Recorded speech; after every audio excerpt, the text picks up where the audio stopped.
Meet Brendan. He's the head of a rather unusual research facility called the Thrill Laboratory. Thrill's that fantastic, excited, kind of giddy feeling you get when you get a huge amount of enjoyment and pleasure, or sometimes fear, when you're exposed to new and unusual things. What one person might find really exciting, another person might find really scary. Now, the really important part of this is this device, which is called a crankshaft, which turns the circular motion into the up and down bit. And that's the part you can see here. So as I turn this around, you can see it goes up and down off centre, and that in turn is pushing this bar here, which is basically acting a little bit like a seesaw. And the final part of the jigsaw is this seat here, which attaches to the end of the seesaw, and so our rider is riding the circular motion up and down. And if I insert a little bit of power, you can see what happens. Oh, yeah, it doesn't quite work like that, but there you go.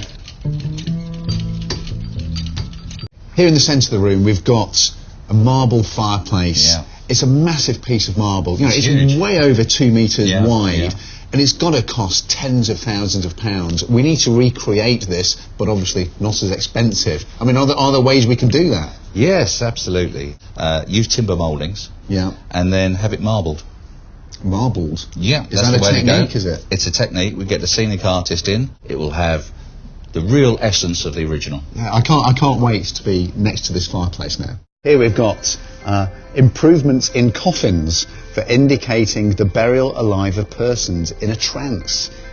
You know, it happens so often, you know, you get buried alive, you're having a nap, get buried alive, you wake up, ooh, I'm in a coffin. You've got to have a way of getting out. This one is meant to prevent self-abuse in horses. I think this is to stop a horse getting an erection. That looks like an instrument of torture.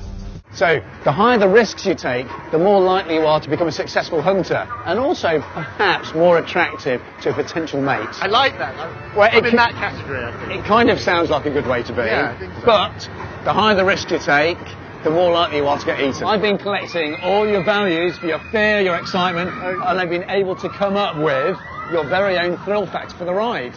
So it's out of 10. The lower the score, the higher a thrill seeker you are. In fact, actually, anything under 5 puts you squarely in the category of an adrenaline junkie. So what am I? Well, I'm not gonna like this answer. I suspect. You scored a whopping 7.5. So what we've got are these tiles that Dave brought back from Harland and Wolff. So we know what the patterns were, but these are so old, they're faded, there's no colour on board here. But luckily, I've been doing some research and come across these fantastic photos of the debris field from around the shipwreck. And you can see some things here. You've got, obviously, bottles of booze, which is obviously a good sign. You think it's from the smoking room, hopefully. But the biggest thing, you can see down in the bottom corner, you can clearly see the shapes from this tile that Dave's brought. And you can see that the outside is actually red. So you can see colour on this photograph. And that the inside elements of here were actually blue.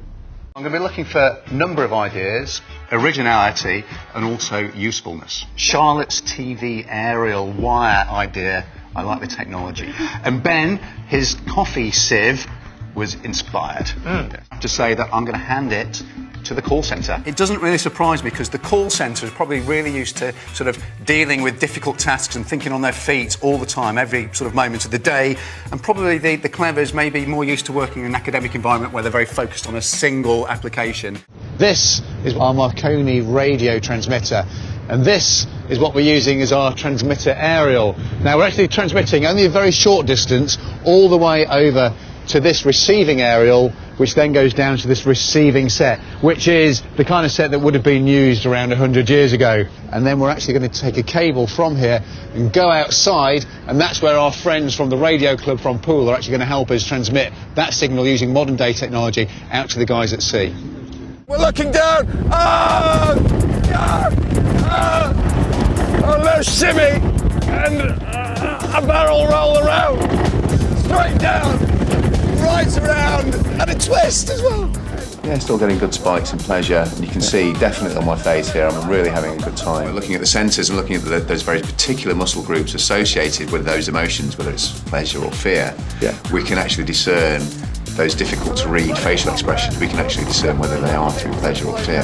The one thing which has been confusing us is these was the floor. I mean, we laughingly thought it looked like a bit of lino. Ah, right. Well, you're not that far from the truth, because it's something called composition, so it would be like a canvas backing. It had to be something that was cleanable. Yes, wiped down after a good night out. But what kind of colours? I mean, we kind of have no colour reference at all. Don't forget it was a masculine space. I think Very there's a heavy link. kind of colours. Yeah, to sort of hide the nicotine stains. Yes.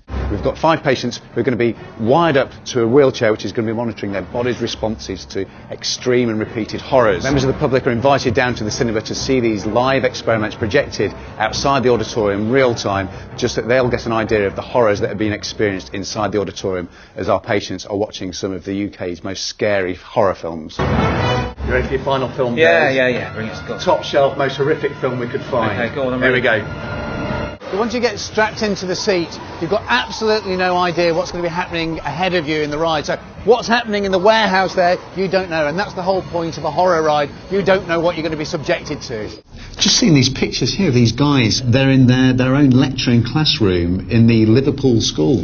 Yeah, that was one of the wireless training schools that was set up by the Marconi company to train radio operators, particularly in how to do the job that they were embarking upon. Yeah, I mean, it's so that they're, you know, this was a career path for these young guys.